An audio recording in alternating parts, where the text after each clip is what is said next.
Baker for syracuse.com, here with Congressman John Katko, who represents the Central New York's 24th District in Congress. Good morning, Congressman. Good morning, Chris. Good morning, everybody out there. Thanks for watching.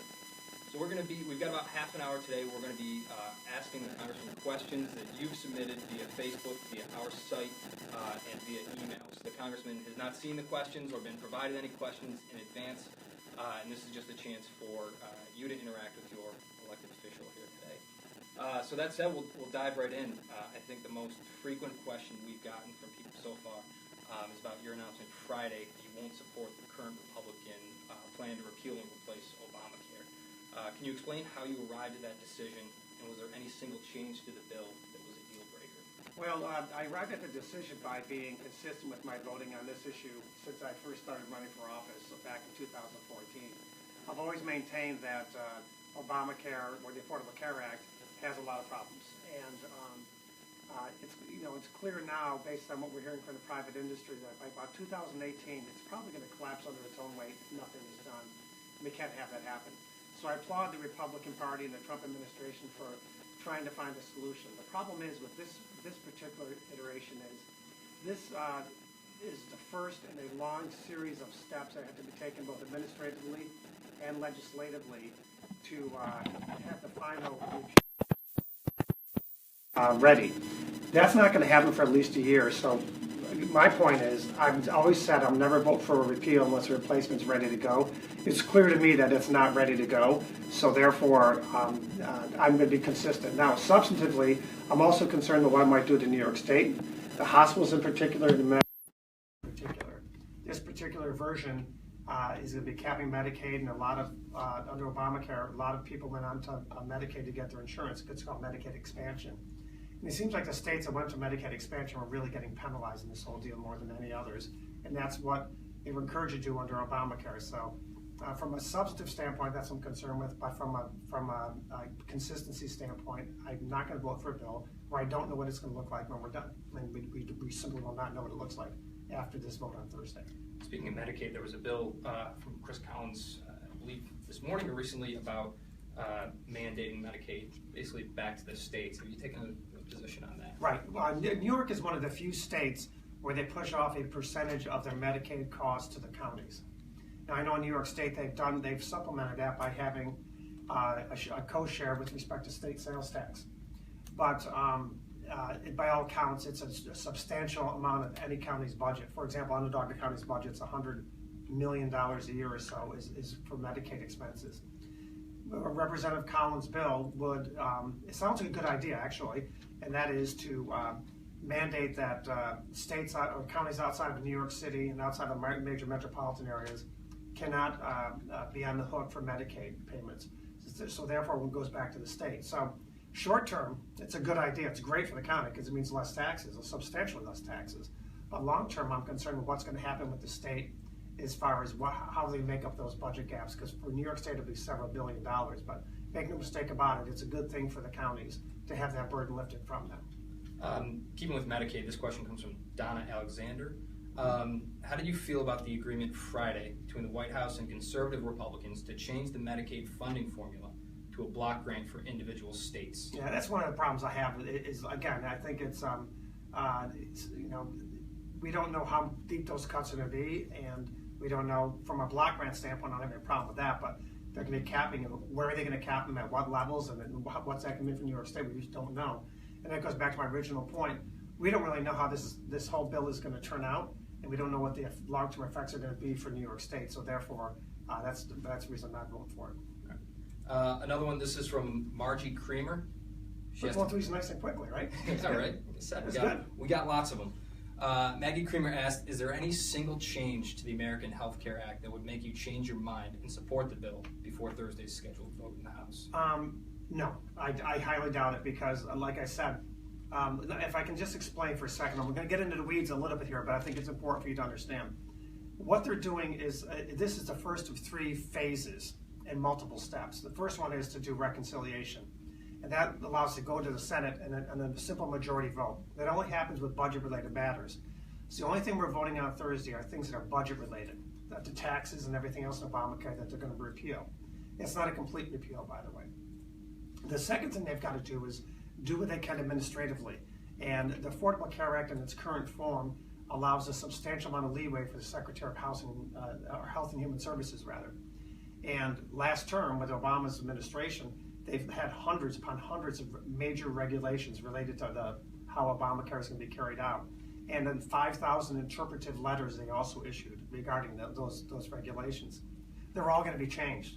What those changes are actually going to look like, we don't know, but that's a major component of Obamacare. Now the third area, bucket if you want to call it, is what you have to do through regular order. That is things like, are we going to have interstate competition for health insurance? Are we going to allow that to happen? Are we going to allow associations such as the Farm Bureau to have, nationwide healthcare pools, which allow you to have more leverage in negotiating with insurance companies? Those are all good things that could drive the cost way down. And that's not going to happen unless we get 60 votes in the Senate. That means 8 Democrats joining on, which would be very difficult. So it goes back to my point. We don't know what it's going to look like, and we won't no matter what happens on Thursday. We don't know what this is going to look like for quite a while. So therefore, that's my concern. So I don't think my vote's going to change. Is there a single? And that's why they didn't invite me to the White House, by the way, this week, because I'm one of the few Republicans who are not trying to get to come around to the bill. So they're giving up on me, I think. Is there a single issue in the bill that you think looms largest that you would like to see change before anything else can happen? I think the cost factors. I'm not certain whether the costs are going to be cheaper under this bill or the costs are going to be lower under this bill. I'm very concerned about that, especially for people in my age bracket, 50 to 64.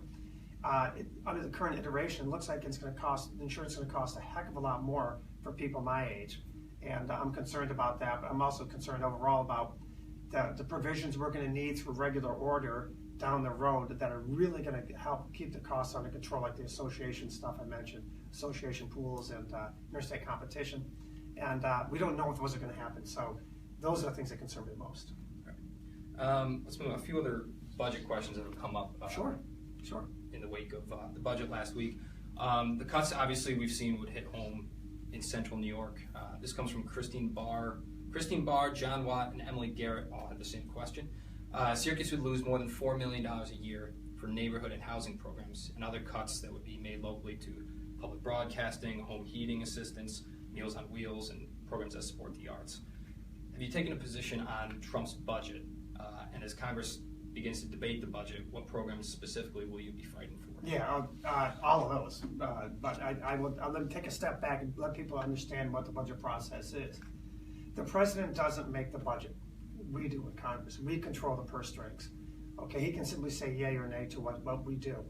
What's happened in the last, as it's developed over the years, the president submits a budget to Congress and it becomes more like an ideological wish list for the president. It's not based in reality of what's going to happen in Congress. So for everybody out there who's concerned about particular areas of the president's proposed budget, the only thing I can say to you is take a deep breath, because the president's not the one that's going to call the shots on this, we are. And I don't see any avenue by which you would eliminate programs such as Meals on Wheels. My mother would kick my butt because she delivered Meals on Wheels for 20 years, and I've been an advocate of Meals on Wheels, and I've delivered meals for people too, and I know how critically important it is. It's perhaps one of the best examples of public-private partnerships that we have. But many of the other programs you mentioned, they're not going to get cut. They're not going to eliminate EPA. Will there be some budget trimming? Absolutely. We're going to continue with that since the Republicans took over the House in 2011. We've slowly and effectively kept the costs on the non-entitlement side, the discretionary spending side. It's been consistently going down because of our fiscal responsibility. But we haven't taken a hatchet to things, and I see that we're going to start taking a hatchet to things now the way this budget is. So I'm going to be an advocate for the things that we need in Central New York, and I'm going to continue to be so. I'll give you a couple of examples, if I may, just for a second. The Great Lakes Restoration Fund, the Clean Water Revolving Fund. I'm the lead person in all of Congress asking for a doubling of the amount of money available for the Clean Water Revolving Fund, because that's a block grant program that gets money to the states, and then the states takes that and addresses water issues within the state. For example, Alaska's Lakes algae bloom problem. There would be more money available for that. I'm leading a nationwide effort to double up that, not cut it, but double it because of the need. I mean, we've learned from other areas that, like Flint, for example, that we need to We need to address that, and we have aging infrastructure needs to be addressed, and we need more funding for that. So there's more we're going to be doing, and we're going to continue to do that. Backing up just specifically on a few of those, the NEH and the NEA are two that are on the chopping block. You said that they won't get cut, but I don't know if you said specifically that those are programs that you will support not cutting. Are those programs that you will? I support their continued existence for sure. How they fit in the budget dynamic, whether they have to take a little bit of a trim like everybody else, I don't know. But the bottom line is I support their vibrant funding for all of those. I mean, I really do. I mean, I spoke to the head of Syracuse Stage the other day, and I realized how vitally important it is to our community. The arts are critically important, and I am definitely a strong supporter of them for sure. Moving on, this one comes from Marion Tom Lowe of Oswego. Question about President Trump's proposal to cut the EPA budget by 31%. I know you just mentioned the EPA among some of the budget items here. Do you think it's worth funding the EPA at its prior levels or even more than prior levels with everything going on, especially local issues like Onondaga Lake and Superfund sites? Do you think we should be increasing EPA funding or at least keeping it at the levels? I think there's areas within EPA you can trim like any federal agency. We need to endeavor to do that without hurting the block grant programs and the programs such as the brownfields. And that's another example of something I'm supporting is the brownfields initiatives, because let's face it, look what's happened to Onondaga County because of brownfield restoration. There was Oil City over near the Inner Harbor, which is now turning into a multi-hundred million dollar development. You've got Onondaga Lake being cleaned up. You have where Roth Steel is. They're going to access brownfield funds to fix that on Hiawatha Boulevard, turn into a nice lakefront community there, hopefully. So I'm all for maintaining and have robust funding, but like with any agency, if there is bloat, if there is places where they can trim the fat, they should. But you can do that without cutting grant programs. And I think there's a big difference that people need to understand is there's the size and structure of the agencies, but then there's also the grant program, which provide funding to the states, which trickles down to the counties. That's a different thing, and so I'm all for maintaining the grant fundings for environmental issues for sure. Dan Satola of Syracuse has a question about Social Security and Medicare. Mm-hmm. Dan says he's 67, still working, and very concerned about the future of Social Security and Medicare. He wants to know what you'll do to prevent Social Security and Medicare funds from being redirected for other federal spending, and make sure there's still money for future retirees like him. Right. I think, and I've maintained all along that at some point we're going to need to address the reality that in about 2032, if initial or current projections hold true, right around that time that Social Security will start going underwater. So we have an entire generation to address it or close to it, and I think we have the opportunity to change it in ways that will make it solvent long term for people coming into this system without affecting those in the system. And that gives people an entire career to plan. I mean, I'm an example. I left a lucrative law practice early on in my career at 28 years old to join the government and engage in government service because, in part, planning on the component being Social Security. And I paid into my whole life, and it's not an entitlement in my mind. It's something I paid into, and I have the right to access that, just like my parents did, and just like Dan has in his life. So people at or near retirement, or those in the system now, really, for that matter, shouldn't have the rug pulled out from under them or have the game changed in the middle of the game. The rules change in the middle of the game. For people coming into the system, that's a different story, and I think that we can do that in a way that can make things more solvent. For example, for people coming in, what their retirement ages are and what their contribution levels are and all those things. That we can look at people that are not in the system yet, but anybody in the system, in my mind, we have a solemn right to honor the contract we've made with them, and it's their money that they put away, and they plan their retirement based on that, and we can't pull the rug out from them. Let's change gears. This one comes from Tom McElwain on Facebook. What's your position on the decriminalization of marijuana? Call me a prude, if you will. I don't know if that's the right word, but I was a federal prosecutor for 20 years, and I am all for the medicinal use of marijuana, approving the medicinal use of marijuana. I know it helps. I know it helps with seizures. I've spoken to women in this very office who told me about how much it's helped. And for people with anxiety and depression, if it's prescribed by a doctor. The problem I saw when I was a prosecutor was thousands upon thousands of cases that I did. The vast majority of people that ended up being heavily engaged in drug abuse started with marijuana. People don't call it a gateway drug, and clinically it may not be, but I can tell you from a practical standpoint it is, so I'm concerned about that. So I have a hard time just, opening doors and saying everyone can smoke marijuana. I just don't think it's a good idea. But from a medicinal standpoint, I think it's fine. That doesn't mean you have to have high criminal penalties for simple possession of marijuana. You shouldn't. But making it completely legal, that's not. Based on my years as a prosecutor, I just don't think it would be a good idea. Do you believe it should be a state's issue? For whether or not possession, simple possession, yeah. And I don't think, I've never prosecuted a federal case for anybody simply possessing marijuana. Mine were all about major drug traffickers, so I had a lot of experience with that. But simple possession, I think, leave it up to the states to decide. This one comes from Sue, and Sue, I want to get your name right. Sue Jenyaski. Okay. She says most of the rhetoric of the current administration seems to come from the assertion that we're all in grave danger and that there's a problem with potential terrorists entering our country unchecked under the current vetting system. She wants to know, as a member of the Homeland Security Committee, can you confirm or deny the Trump administration's claim of a previously ineffective vetting system? Well, there's no question. I can't say ineffective, but I can tell you that here's the reality. The reality is that Al-Qaeda and ISIS absolutely, positively want to infiltrate the West through the refugee process. Sadly, they were successful in doing so in Paris, and hundreds of people died. And they were successful in doing so in Brussels at the airport attack, and people died. So they have been able to do it. And even before, well, I shouldn't say before, there's a case in the United States, that, several, but one in particular that I would say that is exemplary. In Bowling Green, like 2012 or 2014, I forget the exact time, an Iraqi refugee was resettled in Bowling Green. And he hooked up with another refugee, and after they were there, it was learned through intelligence sources that the Iraqi refugees' fingerprints were on roadside bombs that killed American soldiers before he left Iraq. And so they started looking at these two individuals and found out that they were engaged in a major scheme to aid ISIS and to take major terrorist acts against the United States. They were prevented from doing so in advance. So the reality is it's there, it's a serious issue, and what we learned during the previous administration is that there's many countries, we have a whole vetting procedure set up, and we should have one. And even the Interfaith Works Council here in Syracuse agrees that you shouldn't cut corners with vetting refugees.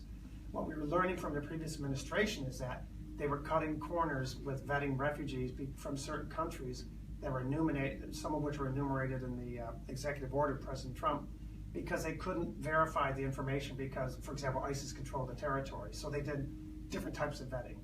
And I think all the president is trying to do is to keep this country safe. And what he's trying to do is say, look, let's tap the brakes until we get the vetting process under control and right again. And once we get it right, we can resume letting people in from these countries. And I fully agree with that. But make no mistake about it, there have been instances, people into this country, like I just mentioned, and the desire is absolutely positively there. And I can tell you because every day I go to the basement of the Capitol and get briefed on Homeland Security matters in a secure setting. And every day you hear about people wanting to infiltrate the U.S. So we're vitally concerned with that. Now, obviously no program is perfect though, and there's this example from Bowling Green, but some people would say that's a rarity. That is a singular case out of tens of thousands of refugees who come here every year that's been used to say that vetting maybe doesn't work. Is it fair to use that and say that we need to re-examine vetting because there are few instances when on the whole maybe it's oh, no one's saying vetting doesn't work and it's broken. We're just saying follow the procedure, the established procedures that we've had. That's all I'm saying for sure. And I think that's all the president is trying to say is there are established procedures that have not been followed. Let's just follow the ones we've followed all along. And the vetting, if you do that, it will work. I'll give you an example. I met one of the lost boys of Sudan who'd been here like 15 years. I met him at a church in Skaneateles last year. And he was a child when he went to the camp, a mere child. And he was not even an adult at the time he was being starting to get vetted to come over to the United States. Clearly not a threat. It still took 2 years because they interviewed him and everyone around him even went back to his village to verify information about him before he was able to come to the United States. That's what the vetting process should be like and must be like. and you can't cut corners under any circumstances because you can't verify the information for whatever reason. So that's all I'm saying, and I think that's all anyone's saying. I think the refugee process is we have a very strong one here. It's good. Let's just follow it. And parenthetically, I want to say that I've been to companies in Syracuse which demonstrate 100% to me that the refugees work here and that are good for our economy. I look at Stickley. You go to Stickley, there's probably like 30 different ethnic origin people that working at Stickley with great tradesmen and craftsmen. Absolutely, with great examples of how they contribute to a vibrant economy. So it's not a question of not wanting them here, it's just a question of following the vetting rules, because you know what, we got to keep our country safe. And when people say, well, there's not that much of a chance of it happening, well, if it does happen, it'd be quite severe, and we don't want to say that we didn't do our job keeping our citizens safe. Along those lines, then, should we be directing more funds to programs within the State Department for refugee vetting?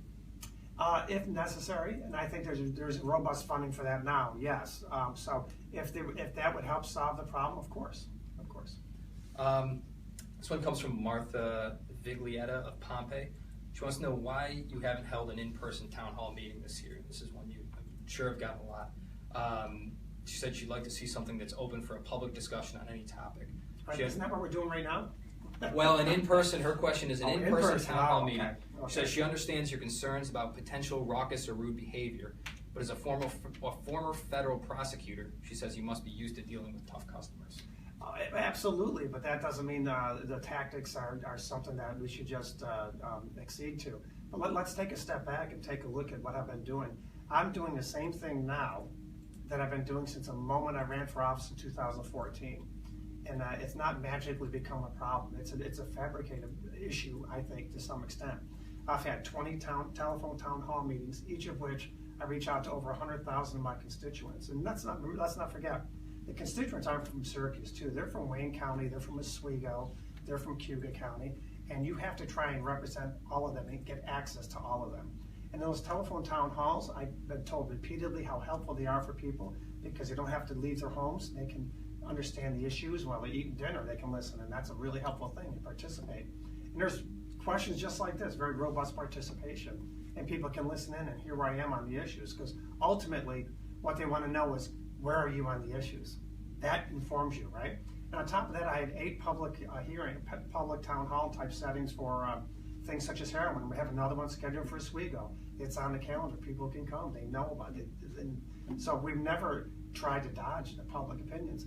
And even knowing that people are protesting against me, I walked right into a crowd of protesters a week ago or so, asked them a bunch of questions, and it was all filmed. People could see I was fine, and I wasn't afraid of anything, and I'm not afraid of anything. And we had a good discussion. I went the extra mile and took those people and got their names and addresses, invited them to my office.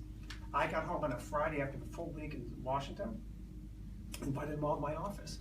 From 5 to about 8 o'clock that night, I sat down with 2 groups. They came in 2 groups. They had notes, they were prepared, they asked all kinds of questions. Everyone got an opportunity to have their voices heard, and it was a very good discussion. And I'm like, this is great. The last 5 minutes of one of the groups in particular, they started talking, well, this is good, this is helpful, and I know you're giving us more access than most of your constituents can ever hope of having, but that's not enough. And I came to this distinct conclusion that no matter what I do with this small group of people, it's not going to be enough.